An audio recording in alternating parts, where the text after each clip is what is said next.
Okay, I am President David Kenley from the Lancaster State Presidency, and we're joined tonight by President Vice Sikahema. He's the state president of the Cherry Hill Stake, and he's also a newscaster for the NBC affiliate in Philadelphia, former football player for BYU, as well as the Green Bay Packers, the St. Louis Cardinals, and he finished up his career as a Philadelphia Eagle. And we're thrilled to have some time to visit with President Sikahema this morning, this evening, I guess is what it's going to be for you. So it's good to meet you, President Sikahema. Good to meet you, President. Thank you for coming. I'm honored. Good. Thank you for your time. So how long have you served as state president? It has been almost 2 years. 2 years next month will be 2 years. So it's gone by really fast. Good. So still learning. Still trying to figure things out. I've been called about 2 years ago myself, and it's like drinking out of a fire. Exactly. You grew up in the church, is that correct? I did. I grew up in the church and came with my family, immigrated from Tonga when I was a little boy. So my history, my parents immigrated first. They came to BYU, Hawaii. Then it was called Church College of Hawaii, the North Shore of Hawaii. My mother went to school. My father worked, and then they came to the mainland. So I was raised in the Phoenix area, and from there I went to played high school football. Went to BYU on a football scholarship, and then from there I was drafted by the then St. Louis Cardinals. Moved to Phoenix with the team, then went to the Green Bay Packers, and then came to the Eagles and finished my career here. So you were raised in the church. You raised your children in the church. Mm-hmm. What are some of the advantages that you see of being an LDS family? What are some of the blessings that have come from growing up in an LDS family and being a father of kids in the church? You know, the blessings are the same for all of us. Whatever it is that you do, if you're a single parent, you know, if you have the opportunity to grow up in a two-parent home as I did, you know, because my parents were immigrants and my mother never finished her degree, I grew up in a home where my parents worked menial jobs, and typically 2 jobs, each of them. Although my mother had she was a seamstress, so she worked in a factory where she sewed things for I think probably Sears and swaths of clothing. My father was a security guard at my high school, so we lived probably, I'm sure we lived under the poverty line, and my memories of growing up in the church were warm, and you know, my parents, I grew up in Section 8 housing, and then when my parents, when their circumstances improved, they moved us from Section 8 housing to a home that they purchased. And my parents never saw the help from the government as something that should be perpetual. They viewed it as a handout, a helping hand, and when they could, they got off of it. Same thing, we often, I don't know often, but on occasion we would get food orders from the Bishop Storehouse. And on the occasions that we did, my parents made us stop everything in our lives on those Saturdays, because that's the day that we went to get our food order, because those days were dedicated to working in the Bishop Storehouse. I mean, we spent the entire day there, sweeping, boxing things up, stocking, storing things, and so we couldn't, you know, so there's no going to football practice, there's no, you know, piano lessons, everything in our world stopped because we were going to get a food order, and it required a service on our part. So, so that was my experience growing up in the church. I also recognized from my mother how important church service was. She worked 12-hour days, and in those days, primary was during the week. Some of us are old enough to remember when primary was on a Tuesday or Wednesday. My mother taught primary on a Tuesday afternoon, and on those days, she would come home early. And when she did, our Sundays were often spent she would have me help her with her lesson. And so our Sunday afternoons, my Sunday afternoons were spent after church coming back and reading through the material with her, and I would sometimes just come and be a prop and hold things up or show, because she was teaching this 5 or 6 year olds. And because that was the one day that she came home early and she needed me to come and help. And, you know, when you're a 10, 11-year-old boy, there's no place you'd rather not be than at the church on a Tuesday afternoon, helping your mother teach 5 or 6 year olds, right? But throughout my life, as I got older, I began to appreciate and understand, in a very profound way, how important it was for my mother to serve and to do her job well, and to do it right and be dependent, to be dependable in her calling, and that has had a long-term effect on me and my siblings, and how we've lived our lives. Well, President Sikahema, you're very well known and respected for your illustrious football career. How did being a member of the church make you a better football player, or what were some of the challenges of being a member of the church within that environment? I never had any challenges, and people often ask me, it's got to be tough being a Latter-day Saint in the environment of professional sports. And my stock answer has always been, and it continues to be, actually it's not. Here's why. I had a roommate when I was with the Cardinals, who, unbeknownst to me, before I arrived to the team, had been suspended twice before in previous seasons for testing positive in the NFL substance abuse program, and so he and I were roommates. And night after night, when we traveled, I would hear his life story about mistakes that he had made because he allowed friends to coax him or talk him into taking that first drink or first sniff of cocaine, whatever it was that he did. And he was fascinated that I had never done that. And yet he had great admiration that I never did. And so we talked about the church and the influence it had on me, and he used to tell me, if your church influenced you not to do those things, he says, you need to stay with that church. And I told him I would, and I invited him to come and get some of that same influence, and of course he did it, but I was always fascinated by that, because I thought to myself, why would people think that it's hard to live our faith in that environment? In fact, I think it's easier, because here's what I always say, the stock answer is this. No, living my faith is easy, because you know what's hard? What's hard is having a drug addiction when you're playing in the National Football League. You know what's hard? Juggling 3 girlfriends, and then there's a wife. That's what's hard. Phone rings and you're wondering if this is, which girlfriend is this? That's hard. All the things that people do, they think is, this fun, or this is a part of what it is to be a professional athlete. The things that you read about in the paper and you watch on ESPN, those things don't make your life easier. You know what makes your life easier? Coming home to your wife, being with your children as often as you can.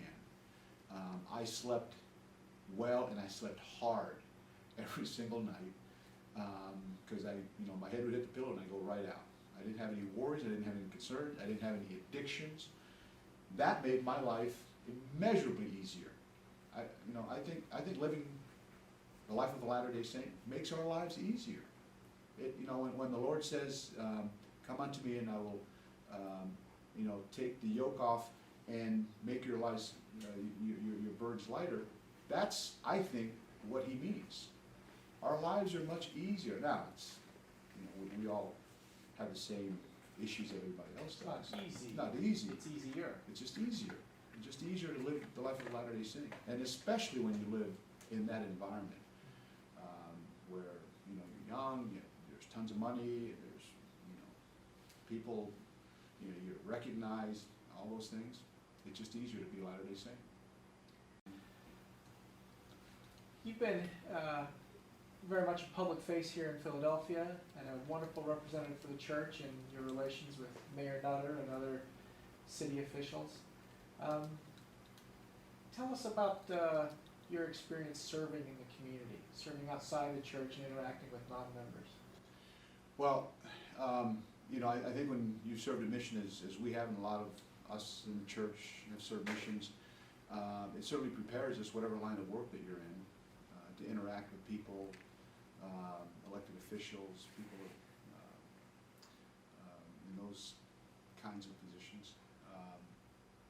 The one thing I know from my experience as a young missionary is that I'm not shy about my faith, and I think some people may be scared or have reservations about sharing their faith. I don't, and I attribute it to being a young LDS missionary. We weren't scared of anybody. In fact, I have a hard time believing you'd be anybody. No, but it's a thing that comes with being a 19-year-old and you don't know enough to know enough. And in fact, we were often challenged. We challenge each other. Hey, whoever the highest person that we can find or see, whether it's in business or in the community or in another faith, let's go talk to that person. So I've never been shy about it. I'm open about my faith. Everybody here that I work with know that I'm LDS. Now I don't preach here, and I don't, but I'm not shy about it. People ask me about it, I tell them. Matter of fact, there's a group of us here that gather every morning. We have a prayer circle. We have a private room that we go into. Everybody here knows that we do that. It's open and available to anybody who wants to join. Whoever comes. Sometimes there's 3 of us, sometimes there's 6 or 8 of us. And people come and go because of schedules, but we meet every morning at 7 o'clock, and we go back and we clasp hands, and somebody is designated to pray. But in terms of my association with people in the community, I appreciate that, and I work in a field. I've had 2 jobs. I worked I was a professional athlete, and then I work in television news, so very public jobs. And I'm also, I think automatically as just Latter-day Saints, we are, it's in our DNA to live our lives because we tell ourselves, hey, people are watching. Sometimes, when you're working television, people literally are watching, and I'm aware of that. And I'm also aware of my role as a Latter-day Saint. Of course, I'm a local priesthood leader, that I have an obligation to meet people and to represent the church as often and as much as I can. This may be a similar question, so answer as briefly or as long as you want to. President Sikahema, what would you say to the members of the Lancaster stake in terms of recommendations or advice for them to be more fully engaged in their communities as members of the church? I think the best advice is to just be yourself. Don't worry about, I think we're afraid of what others may think. Don't worry about how others may think. They'll think what they want to think. But I think the best way to share the gospel is to just be as natural as you possibly can. And by the way, it's going to get awkward, because it will be awkward if you can't be a good missionary without being in awkward situations. But that's how I think we share our faith. It doesn't always end with baptisms and the kids go on missions and then the parents get married at the temple and all this. Sometimes it's just talking to people and sharing with them and giving them the Book of Mormon, and who knows what comes of it. But that's, I think, the best way to share our faith is to just tell people about it, share it in a very natural setting. If you were to be speaking to an investigator, somebody who was studying to learn more about the church, what advice or suggestions would you have for this person? I would suggest that you are prayerful And that I think the most important thing when you're studying our faith is to make this decision. And here's the decision. Is to make the decision that you will act on the promptings that come. Because if you promise to do that, I think, the promise of Moroni 10, 3-5, the phrase is real intent. I heard Elder Oaks talking to missionaries in our stake a number of years ago, and he explained that the term real intent means that we are committed to act on the promptings that come. And he said to missionaries, if your investigators are not getting answers, it is typically because they are not willing to act on the promptings that will come. And so why would the Lord give them an answer to something that they will not act on? And that often blocks how people, that's why we pray for people to have soft hearts. To have a soft heart is to make the commitment that I will act on what my prayers lead me to. Because if people aren't willing to act on that, praying with real intent, that's what it means to pray with real intent. So that and I tell I've got 2 young single adult sons, returned missionaries. I said, listen, when you're praying for a young woman to marry you, and if she's the right one, if you're not willing to ask her to get on your knees and ask her, then don't bother saying, why get on your knees? Why get on your knees and pray and ask the Lord if this is the right one? If you're not going to be willing to ask the question, right? That you have to be able to act on it. That's what it means. It's just not. It's not just about studying the gospel. It's for all of us in the church too. It's to act on whether we take a job when we have options. It's to act on whatever it is that we're praying for. If the Lord gives you a prompting and you don't act on it, don't expect Him to keep giving you answers to something. By the way, there's lots of answers to things that the Lord has already spoken of. Do you and I pray about paying tithing? I don't know. There's no reason to. Do we pray about keeping the word of wisdom or law of chastity? And we don't, because the Lord has spoken on, right? There's some things that the Lord has already given answers to. And other things that we need personally, and when we raise our families and our children, personal decisions that we make. He hasn't spoken to the worldwide church about it. He'll give you the answers if you act on it.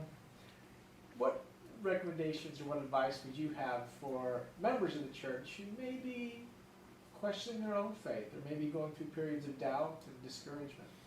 President, I think you and your stake in Lancaster probably deal with the same things that we do in the Cherry Hill, New Jersey stake, and a lot of young people typically, though it happens to everybody, have come to me personally about issues with the changes in the handbook, about same-sex marriage, those kinds of things.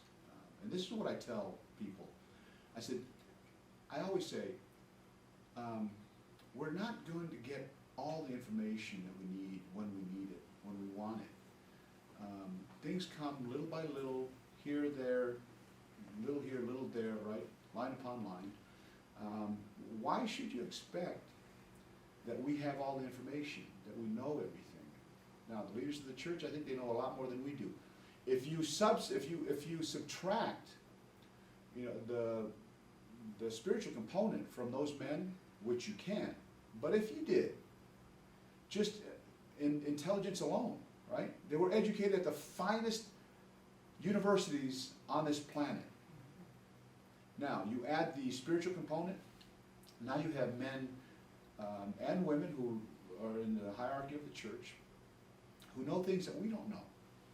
And so I concede to them that there are areas that I just don't know, I don't have any answers to, and if I don't know the answers to something, I set it aside, I put it in a closet, and I found over time that over just life experience or whatever, reading, studying, that those answers sometimes come. And then I pull that out of the closet and I go, okay, check that off. Now I know why that is, why that's the way that is. And there are other things. I've got a closet full of things that I'm dying to know the answers to. And I just don't right now, whether it's, I haven't taken the time to study it, or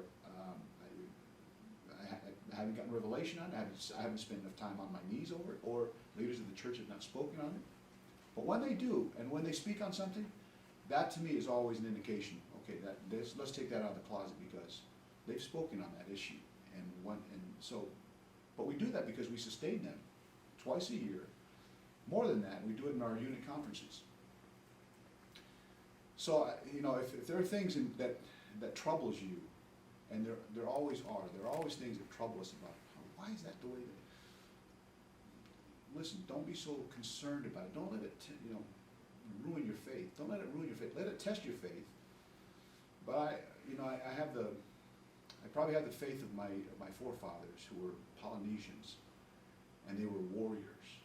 And when missionaries first came, they believed easily, because it's part of our heritage, and it's part of what God blessed us with, was childlike faith. And so when leaders of the church speak on something, I honor the priesthood, and I honor what they say. And do I ever question it? I'm not the kind of person that does. But I recognize that some people do. And if you do, go and kneel and pray over it. And the Lord will reveal in your heart if you're ready to act on it, if you pray with real intent to act on what the brethren have said. I feel for people who are tested by in their faith by all kinds of things, but I can't explain to you how the internet works. I just know that it does. There are people who can't explain how it works. I just know that it works. So I can't explain why things are the way that they are. Someday I might be able to, but when I can't, I think that's what it means when you wait upon the Lord. You wait upon the Lord when you understand that some things the Lord may not reveal to us always, immediately, when we want it. I like that analogy you use of something in the closet. Put it away, we'll come back and find the answer to it later.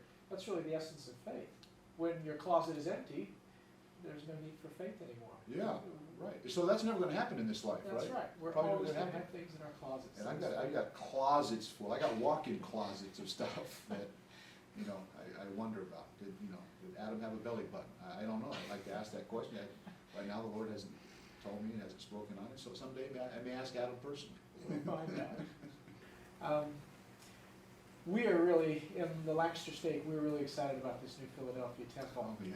I'll bet you are too. How is this temple going to impact the saints here in the Philadelphia area? It's going to have an impact not just here locally, but I think it's going to have an impact worldwide. Philadelphia is a world-class city, and people will come from all over the world here. The Pope was just here, of course. I'm certain if the temple was up and running, he would have gotten a visit there. If he had been here, for the open house, I'm sure he would have gotten the VIP treatment. But the temple have an impact the way that all temples have impacts on every city, everywhere the temples are located, on the people and the populace. I told Mayor Nutter before building the temple, I said, Mayor, this temple will affect your constituents in ways that you can't imagine. I told him the story of when my family sold everything in Tonga to go to New Zealand. I said, I don't know that people will do that, or they'll have to do that, but people will make significant sacrifice to come and worship at this temple, and your people will be better for it. And Mayor Nutter, to his everlasting credit, has championed the temple. I think it will bless the city of Philadelphia in remarkable ways, the way that temples always do, the way it does in Washington, the way it does in New York City, and other places around the world. What kind of sacrifices did your family make to get to the temple? I've heard the story, but for those of our members who haven't, and investigators who haven't. Well, there's now a temple in Tonga, but there wasn't one in 1967 when I was 5 years old. New Zealand was the closest temple, so my family sold everything. We lived in we had a wooden home. I remember one of the things that I was responsible for as a 5-year-old was to separate the melons into sizes so that they could be sold. And people walked around our home and picked melons and produce. because we had a wooden home, we're in Tonga, and some people literally lived in thatch roofed homes. Wood was at a premium, still is. People came and actually purchased boards from our home, and my dad would go out there and pull the nails out and take the wood off. And I don't know if people, were finishing their homes or whatever, but, there were gaps in our home from people taking wood that was sold to them, because my parents literally were selling everything so that we could go to New Zealand. And that experience alone has buoyed us and has strengthened us as children. We're all college educated, and we all have, meaningful jobs. We're taking care of our families, and we're all serving the church. We all serve missions. I think that happened because of my parents' sacrifice and takes to the temple. We're really excited for this temple. Really excited. It's going to be a remarkable thing. It's going to be historic. It's Philadelphia. I've often said, do you not think that on the day that temple is dedicated, that Ben Franklin, George Washington, Thomas Jefferson have an interest in this temple? Will they be there? I think they will. So if you want to be where the founders are, whenever they announce the dedication, get here. We will bring our members to the open house at a minimum. Members, friends, and investigators. I hope you do it. Let's meet up then, President. Thank you very much. Thank you very much for this. Well, President Sikahema, it's been a pleasure to get to know you. It's been wonderful to hear about your family and about your faith, and I am very appreciative of you sharing that faith with our members in Lancaster and York. I appreciate it, President. Hopefully someday I'll get to come personally and speak to your members. We would love to have you. This is a good substitute. I appreciate it. We would love to have you. Thank you.